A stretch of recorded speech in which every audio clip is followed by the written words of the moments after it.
चलिए नजर डालते हैं आज की टॉप 25 खबरों पर। शहर के विजयनगर थाना क्षेत्र में गुरुवार को सर्वोदय नगर में रहने वाले सूरज की 3 साल की बच्ची मानवी उर्फ पल्लवी की घर के बाहर गड्ढे में गिरकर मौत हो गई। परिवार वाले बच्ची को ढूंढ रहे थे तो बच्ची का शव तैरता हुआ ऊपर आया। जब तक परिजन उसे अस्पताल ले गए, सांसें नहीं बची थीं। लिखित शिकायत और प्रदर्शन के बावजूद अभी तक कोई कार्रवाई नहीं हुई है। मृतक के पिता सूरज ने बताया कि अभी तक कोई नहीं, हम इंतजार कर रहे हैं। उत्तर प्रदेश के गाजियाबाद के मोदीनगर थाना क्षेत्र में गुरुवार रात भारतीय जनता पार्टी के नगर अध्यक्ष आकाश शर्मा के ससुर अनार सिंह की घर में चाकू से गोदकर हत्या कर दी गई। घटना के बाद पूरे इलाके में सनसनी फैल गई। सूचना मिलते ही पुलिस मौके पर पहुंची और शव को कब्जे में लेकर जांच शुरू कर दी। परिजनों से पूछताछ की जा रही है। पुलिस आसपास के साक्ष्य जुटाकर आरोपियों की तलाश में लगी है। उत्तर प्रदेश सरकार में अल्पसंख्यक कल्याण मंत्री दानिश आजाद अंसारी ने मध्य प्रदेश की तर्ज पर उत्तर प्रदेश वक्फ बोर्ड में 2 गैर मुस्लिम सदस्यों को शामिल करने की बात कही है। इस बयान पर लखनऊ के शाही इमाम एवं मुस्लिम धर्मगुरु मौलाना खालिद रशीद फरंगी महली ने प्रतिक्रिया देते हुए कहा कि फिलहाल यह कानून है और इसमें कुछ नहीं किया जा सकता। उन्होंने कहा कि अन्य धर्मों के बोर्डों में भी दूसरे धर्म के लोगों को शामिल नहीं किया जाता। उत्तर प्रदेश की राजधानी लखनऊ के अलीगंज सेक्टर डी में 22 जून को हुए भीषण अग्निकांड में 15 लोगों की मौत वाली इमारत को गिराने का रास्ता साफ हो गया है। लखनऊ विकास प्राधिकरण की विहित प्राधिकारी अदालत ने भवन को स्वीकृत मानचित्र के विपरीत और नियमों के विरुद्ध निर्मित मानते हुए उसके ध्वस्तीकरण का आदेश जारी कर दिया है। प्रशासन जल्द ही नियमानुसार कार्रवाई करते हुए भवन को ध्वस्त करेगा। उत्तर प्रदेश के हमीरपुर जिले में बाल विवाह और प्रताड़ना झेल रही एक नाबालिग किशोरी ने इलाज के बहाने महोबा में आकर पुलिस से मदद और सुरक्षा की गुहार लगाई है। इलाज के बहाने महोबा जिला अस्पताल आई हमीरपुर जिला निवासी एक 16 वर्षीय नाबालिग विवाहिता ने पुलिस बूथ पर पहुंचकर न्याय की गुहार लगाई। पीड़िता का आरोप है कि उसके पिता ने पैसे लेकर उसकी शादी दोगुनी उम्र के शख्स से कर दी, जहां उसे जमकर प्रताड़ित किया जा रहा है। नगीना सांसद और आजाद समाज पार्टी के प्रमुख चंद्रशेखर आजाद ने बहुजन समाज पार्टी प्रमुख मायावती के बयान पर पलटवार किया है। उन्होंने कहा, अगर हम मगरमच्छ के आंसू बहाते हैं तो आप भी मैदान में आ जाइए। चंद्रशेखर ने कहा कि जनता के बीच जाकर संघर्ष करना ही असली राजनीति है। उनके इस बयान के बाद प्रदेश की सियासत में बयानबाजी तेज हो गई है और राजनीतिक हलकों में इसकी चर्चा शुरू हो गई है। उत्तर प्रदेश के फिरोजाबाद जिले की अदालत ने न्याय व्यवस्था की एक ऐसी नजीर पेश की है जिसने अपराधियों के दिलों में खौफ पैदा कर दिया है। शिकोहाबाद की यादव कॉलोनी में एक तरफा प्यार की सनक में 1.5 वर्षीय मासूम आरव की बेरहमी से हत्या करने वाले कसाई विराज उर्फ जितेंद्र पाठक को जिला जज ने फांसी की सजा सुनाई है। इस पूरे मामले में सबसे बड़ी बात यह रही कि वारदात के महज 40 दिनों के भीतर ही अदालत का ऐतिहासिक फैसला आ गया। उत्तर प्रदेश के हापुड़ में नाले की सफाई के दौरान मजदूरों की सुरक्षा को लेकर गंभीर सवाल खड़े हो गए हैं। शहर के अतरपुरा चौराहे के पास रेलवे रोड स्थित नाले और पुलिया की सफाई के दौरान कुछ मजदूरों को बिना किसी सुरक्षा उपकरण के गहरे और गंदे नाले में उतारने का मामला सामने आया है। घटना की तस्वीरें और वीडियो सामने आने के बाद नगर पालिका की कार्यप्रणाली पर सवाल उठने लगे हैं। उत्तर प्रदेश के मुख्यमंत्री योगी आदित्यनाथ ने अयोध्या की 2 नगर पंचायतों के नाम बदलने का बड़ा ऐलान किया है। मुख्यमंत्री ने कहा कि खिरौनी सोहावल नगर पंचायत का नया नाम अब मां ज्वालाजी नगर पंचायत होगा। वहीं भदरसा नगर पंचायत का नाम बदलकर भरतकुंड नगर पंचायत रखा जाएगा। सरकार के इस फैसले को अयोध्या की धार्मिक और सांस्कृतिक पहचान से जोड़कर देखा जा रहा है। कानपुर लखनऊ एक्सप्रेसवे उद्घाटन से पहले ही चर्चा में आ गया है। बारिश के बाद एक्सप्रेसवे के किनारे की मिट्टी बहने का मामला सामने आया, जिस पर विपक्ष ने सवाल उठाए। इस बीच उत्तर प्रदेश सरकार के एक मंत्री का बयान भी सुर्खियों में है। उन्होंने आलोचना करने वालों पर तंज कसते हुए कहा, अगर इतना ही ज्ञान है तो आप अपने आप सड़क बना लो। मामले को लेकर राजनीतिक बयानबाजी तेज हो गई है। बरेली में लापरवाही बरतने पर 15 एडीओ पंचायत और 150 पंचायत सचिवों की सैलरी रोकने के आदेश जारी किए गए हैं। वहीं लक्ष्य के अनुरूप आयुष्मान कार्ड नहीं बनवाने वाले पंचायत सहायकों का मानदेय भी रोका जाएगा। जिला पंचायत राज अधिकारी कमल किशोर ने विभागीय समीक्षा के दौरान कार्यों में शिथिलता पाए जाने पर यह कार्रवाई की। अधिकारियों को निर्धारित लक्ष्य समय पर पूरा करने के निर्देश भी दिए गए हैं। उत्तर प्रदेश के सहारनपुर में शादी के नाम पर ठगी का मामला सामने आया है। आरोप है कि एक गूंगे बहरे युवक की शादी कराने के लिए उससे 2 लाख रुपए लिए गए, लेकिन दुल्हन विवाह के महज 4 दिन बाद ही घर छोड़कर चली गई। पीड़ित की शिकायत पर अदालत के आदेश के बाद 6 लोगों के खिलाफ मुकदमा दर्ज किया गया है। पुलिस मामले की जांच कर आरोपियों के खिलाफ आगे की कार्रवाई में जुटी हुई है। उत्तर प्रदेश के उन्नाव में अयोध्या से कानपुर जा रही रोडवेज बस हादसे का शिकार हो गई। डंपर से टक्कर के बाद कुछ यात्री बस से उतरकर उसके पास खड़े हो गए।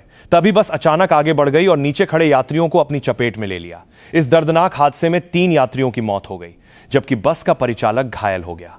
पुलिस ने मौके पर पहुंचकर जांच शुरू कर दी है। उत्तर प्रदेश के बलरामपुर जिले के अमरहवा गांव में आजादी के दशकों बाद भी पक्के पुल का सपना अधूरा है। यहां करीब 20 गांवों की लगभग 20,000 आबादी आज भी बांस से बने अस्थायी पुल के सहारे आवागमन करने को मजबूर है। बरसात के दिनों में लोगों की परेशानी और बढ़ जाती है। ग्रामीण लंबे समय से पक्के पुल की मांग कर रहे हैं, लेकिन अब तक उनकी मांग पूरी नहीं हो सकी है। उत्तर प्रदेश में आज झमाझम बारिश की संभावना है। मौसम विभाग ने इसे लेकर ऑरेंज अलर्ट जारी किया है।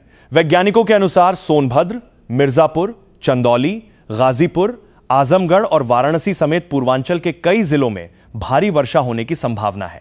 विभाग ने लोगों से सतर्क रहने और आवश्यक होने पर ही घर से बाहर निकलने की सलाह दी है। वहीं अगले 2 दिनों में तापमान में भी गिरावट दर्ज होने के आसार हैं।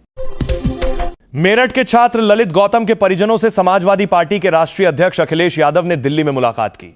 इस दौरान उन्होंने परिवार का हालचाल जाना और घटना पर गहरा दुख व्यक्त किया। अखिलेश यादव ने परिजनों को हर संभव सहयोग का भरोसा दिया तथा मामले की निष्पक्ष जांच और दोषियों के खिलाफ कड़ी कार्रवाई की मांग की। इस मुलाकात को लेकर प्रदेश की राजनीति में भी चर्चा तेज हो गई है। दिल्ली और लखनऊ में कॉकरोच की वेशभूषा पहनकर प्रदर्शन करने के कारण चर्चा में आए फायरमैन जितेंद्र राठौर को शुक्रवार को सेवा से बर्खास्त कर दिया गया। बर्खास्तगी से पहले उन्हें कारण बताओ नोटिस जारी कर निर्धारित समय के भीतर जवाब देने का अवसर दिया गया था, लेकिन उन्होंने कोई जवाब प्रस्तुत नहीं किया। इसके बाद विभाग ने नियमानुसार कार्रवाई करते हुए उन्हें सेवा से बर्खास्त करने का आदेश जारी कर दिया। उत्तर प्रदेश में बिजली उपभोक्ताओं ने बिना पूर्व सूचना बिजली भार बढ़ाने और अधिक फिक्स चार्ज वसूलने पर नाराजगी जताई है। उपभोक्ताओं का कहना है कि भार घटाने की प्रक्रिया भी काफी जटिल है, जिससे उन्हें अनावश्यक परेशानी का सामना करना पड़ रहा है। वहीं ऊर्जा विभाग का कहना है कि संसाधनों के बेहतर प्रबंधन के लिए यह व्यवस्था आवश्यक है। दूसरी ओर उपभोक्ता संगठन पूरे मामले में पारदर्शिता और स्पष्ट नियम लागू करने की मांग कर रहे हैं। उत्तर प्रदेश के उन्नाव जिले के दही थाना क्षेत्र में रोडवेज बस चालक की कथित लापरवाही से बड़ा हादसा हो गया। बस ने पहले एक डंपर को टक्कर मारी, जिसके बाद कुछ यात्री नुकसान देखने के लिए नीचे उतर गए। इसी दौरान चालक ने बस पीछे कर दी, जिससे नीचे खड़े 3 लोग उसकी चपेट में आ गए और उनकी मौत हो गई। पुलिस ने मामले की जांच शुरू कर दी है। राम मंदिर निर्माण समिति के अध्यक्ष ने चढ़ावा चोरी की घटना को मंदिर की व्यवस्था पर कलंक बताते हुए सुधार का भरोसा दिया है। उन्होंने कहा कि नए मुख्य कार्यकारी अधिकारी की नियुक्ति की प्रक्रिया जारी है। निर्माण कार्यों की समीक्षा के बाद उम्मीद जताई गई कि शेष कार्य 20 जुलाई तक पूरे हो जाएंगे। साथ ही सभी निर्माण कार्यों में गुणवत्ता बनाए रखने और व्यवस्थाओं को अधिक सुदृढ़ करने पर विशेष जोर दिया गया। उत्तर प्रदेश के आगरा में नगर निगम ने बारिश के दौरान संभावित हादसों को देखते हुए 40 जर्जर भवनों और नालों पर बने अवैध निर्माणों को नोटिस जारी किए हैं। छत्ता क्षेत्र स्थित हींग की मंडी के नाले पर बनी 28 दुकानों को हटाने के निर्देश भी दिए गए हैं। नगर निगम का कहना है कि लोगों की सुरक्षा को ध्यान में रखते हुए यह कार्रवाई की जा रही है और नियमों का उल्लंघन करने वालों पर आगे भी सख्त कदम उठाए जाएंगे। उत्तर प्रदेश के आगरा में सीवर और वाटर लाइन लीकेज के कारण सड़क धंसने की बढ़ती घटनाओं पर नगर आयुक्त ने सख्त रुख अपनाया है। उन्होंने निर्देश दिए हैं कि भविष्य में ऐसी किसी भी घटना के लिए संबंधित इंजीनियर और कार्यदायी संस्था को सीधे जिम्मेदार माना जाएगा। नगर निगम ने समय रहते लीकेज की मरम्मत और नियमित निगरानी सुनिश्चित करने के निर्देश भी जारी किए हैं, ताकि बारिश के दौरान हादसों से बचा जा सके। उत्तर प्रदेश के आगरा एयरफोर्स स्टेशन पर तैनात कारपोरल आकाश चाहर की कथित तौर पर विषाक्त पदार्थ सेवन करने के बाद इलाज के दौरान मौत हो गई। परिजनों के अनुसार उनकी आंखों की रोशनी कम हो गई थी और ऑपरेशन के बाद भी स्वास्थ्य में अपेक्षित सुधार नहीं हुआ, जिससे वो तनाव में थे। पुलिस ने मामले की जानकारी लेकर आवश्यक कानूनी प्रक्रिया शुरू कर दी है और घटना के सभी पहलुओं की जांच की जा रही है। उत्तर प्रदेश के बदायूं में खाद्य सुरक्षा एवं औषधि विभाग की टीम ने एक डेयरी पर छापा मारकर दूध और देसी घी में कथित मिलावट का खुलासा किया है। कार्रवाई के दौरान टीम ने डेयरी से 8 नमूने लेकर जांच के लिए प्रयोगशाला भेज दिए। अधिकारियों का कहना है कि जांच रिपोर्ट आने के बाद नियमानुसार आगे की कार्रवाई की जाएगी। खाद्य विभाग ने मिलावट करने वालों के खिलाफ सख्त कार्रवाई की चेतावनी भी दी है। एनसीआर में सप्लाई किए जाने वाले कथित नकली और मिलावटी सामान के खिलाफ बड़ी कार्रवाई की गई। छापेमारी के दौरान भारी मात्रा में संदिग्ध माल नष्ट कराया गया, जबकि काफी सामान थाने में सुरक्षित रखवाया गया है। एक डेयरी संचालक और कुछ अज्ञात लोगों के खिलाफ प्राथमिकी दर्ज कराई गई है। पुलिस ने डेयरी संचालक के बेटे को हिरासत में लेकर पूछताछ शुरू कर दी है। मामले की जांच जारी है। उत्तर प्रदेश के हाथरस में ईशन नदी का बढ़ता जलस्तर किसानों के लिए बड़ी मुसीबत बन गया है। नदी में आए उफान से सैकड़ों किसानों के खेत जलमग्न हो गए हैं, जिससे खड़ी फसलें पानी में डूबकर खराब हो रही हैं। किसानों को भारी आर्थिक नुकसान की आशंका है। प्रभावित ग्रामीणों ने प्रशासन से नुकसान का आकलन कर उचित मुआवजा और राहत देने की मांग की है। प्रशासन हालात पर नजर बनाए हुए है। उत्तर प्रदेश के मेरठ में लगातार हो रही बारिश के कारण रोहटा रोड स्थित एरा कॉलोनी में जलभराव की गंभीर समस्या पैदा हो गई है। जलभराव के बीच पूर्व भारतीय क्रिकेटर प्रवीण कुमार के घर में सांप घुसने से हड़कंप मच गया। इसके बाद उन्होंने नगर आयुक्त से जल्द जल निकासी की व्यवस्था कराने और क्षेत्र की समस्या का स्थायी समाधान करने की मांग की। प्रशासन ने मामले पर आवश्यक कार्रवाई का आश्वासन दिया है। उत्तर प्रदेश के हापुड़ जिले के नगर कोतवाली क्षेत्र स्थित अर्जुन नगर में एक सराफा दुकान पर जेवर खरीदने गई युवती की तबीयत संदिग्ध तरल पदार्थ पीने के बाद बिगड़ गई। परिजनों का आरोप है कि दुकानदार ने पानी की जगह तेजाब या कोई अन्य केमिकल दे दिया। युवती को गंभीर हालत में मेरठ रेफर किया गया है। पुलिस ने मामला दर्ज कर जांच शुरू कर दी है और पूरे प्रकरण की पड़ताल की जा रही है। बहुजन समाज पार्टी की राष्ट्रीय अध्यक्ष मायावती ने सोशल मीडिया पर विपक्षी दलों पर निशाना साधते हुए कहा कि बीएसपी धरना प्रदर्शन, सड़क जाम, तोड़फोड़ और झूठे प्रचार की राजनीति में विश्वास नहीं रखती। उन्होंने आरोप लगाया कि विधानसभा चुनाव नजदीक आते ही कुछ विपक्षी दल फर्जी दलित संगठनों के सहारे दिखावटी दलित राजनीति कर रहे हैं। मायावती ने कहा कि बहुजन समाज को गुमराह करने की किसी भी कोशिश को बीएसपी सफल नहीं होने देगी। उत्तर प्रदेश के बदायूं जिले के बिनावर थाना क्षेत्र स्थित ब्यौर गांव में एक युवक पर कथित तौर पर 3,000 रुपए न मिलने पर अपने पिता की कुल्हाड़ी से हत्या करने का आरोप है। पुलिस के अनुसार 75 वर्षीय राधेलाल से उनके बेटे ने स्वयं सहायता समूह की किश्त जमा करने के लिए रुपए मांगे थे। विवाद बढ़ने पर उन पर हमला किया गया। घटना के बाद आरोपी फरार हो गया। पुलिस ने शव को पोस्टमार्टम के लिए भेजकर उसकी तलाश शुरू कर दी है। यूपी के चंदौली स्थित मुगलसराय बाजार में जीटी रोड चौड़ीकरण के दौरान काली मंदिर को हटाने की कार्रवाई एक बड़े हादसे में बदल गई। देर रात मंदिर का मलबा हटाते समय जेसीबी से गिर रहे मलबे की चपेट में आने से 2 लोग गंभीर रूप से घायल हो गए। दोनों को तत्काल अस्पताल पहुंचाया गया, जहां एक मजदूर की मौत हो गई जबकि दूसरे का इलाज जारी है। घटना के बाद सड़क चौड़ीकरण के दौरान सुरक्षा व्यवस्था पर गंभीर सवाल खड़े हो गए हैं। उत्तर प्रदेश के बस्ती जिले से एक ऐसा चौंकाने वाला मामला सामने आया है जिसने सभी को हैरान करके रख दिया है। बस्ती जिले के कलवारी थाना क्षेत्र के एक गांव में रिश्तों को शर्मसार करने वाला मामला सामने आया है, जिसमें 2 नाबालिग बेटियों ने अपने पिता पर दुष्कर्म करने का आरोप लगाया है। बस्ती में 2 सगी बेटियों ने अपने ही पिता पर जबरन शारीरिक संबंध बनाने का गंभीर आरोप लगाते हुए सनसनी फैला दी, जिसमें इस मामले में शिकायत मिलने के बाद पुलिस ने आरोपी पिता के खिलाफ अपनी ही सही बेटियों से दुष्कर्म करने का मुकदमा दर्ज कर उसे गिरफ्तार कर लिया है।